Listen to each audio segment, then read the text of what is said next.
Doc on the Run. We help injured runners run. Breakthrough runs do not always feel great. That's what we're talking about today on the Doc on the Run podcast.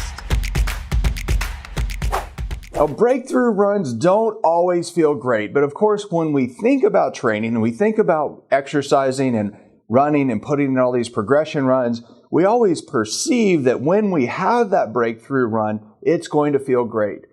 But I don't think that's true. What I think happens is that when you go out and you've made a big improvement and you do a run that is a lot longer or a lot faster, and you know you've made a breakthrough, well, you think of that as your breakthrough run, but that's not your breakthrough run. Your breakthrough happened before. And the breakthrough always happens through a process of suffering. It feels painful. It feels hard. It's not easy. And the fact is, the reward of hard work feels great. You can run faster. You can run farther. You can have a PR. But it's the hard work part is not really easy and enjoyable. And if hard work was easy and enjoyable, it would be called something else. It would be called easy work, not hard work. The process, though, is the same. You do big blocks of endurance training. You do speed work.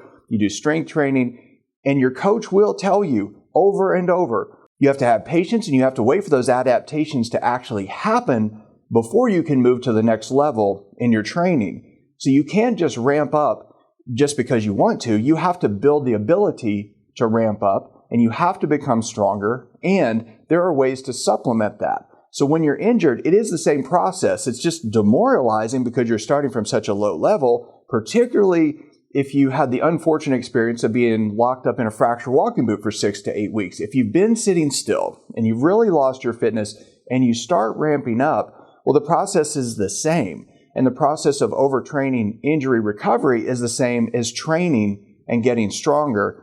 It's just you have to maintain a different mindset and pay closer attention. That's the only difference. But you will continue to get breakthroughs, and you have to appreciate, you have to celebrate those wins when they happen. So if you haven't been running for weeks and you go out and you run 1 mile, you have to celebrate that. You have to realize that this actually is a big thing, particularly if you don't have pain when you do that 1 mile. And then when you go out and you run 3 miles, you have to celebrate that. So again, if you're somebody that's been running marathons, 3 miles is not typically something you would celebrate. But if you've not been running at all and you get to go out and run 3 miles, you're well on the path. And you have to realize that that comes because you've been doing this work before. You've been doing strength training. You've been doing balance training. You've been doing the things that you have to do to get the injury to heal. And if you do those things and you continue to wait and you continue to have patience while you're actually putting in the work, it will pay off and you will get those breakthroughs. But just remember, when you go have what seems like a fabulous, fantastic run and you run 6 miles and it feels awesome, that's not the breakthrough. The breakthrough came from the hard work before.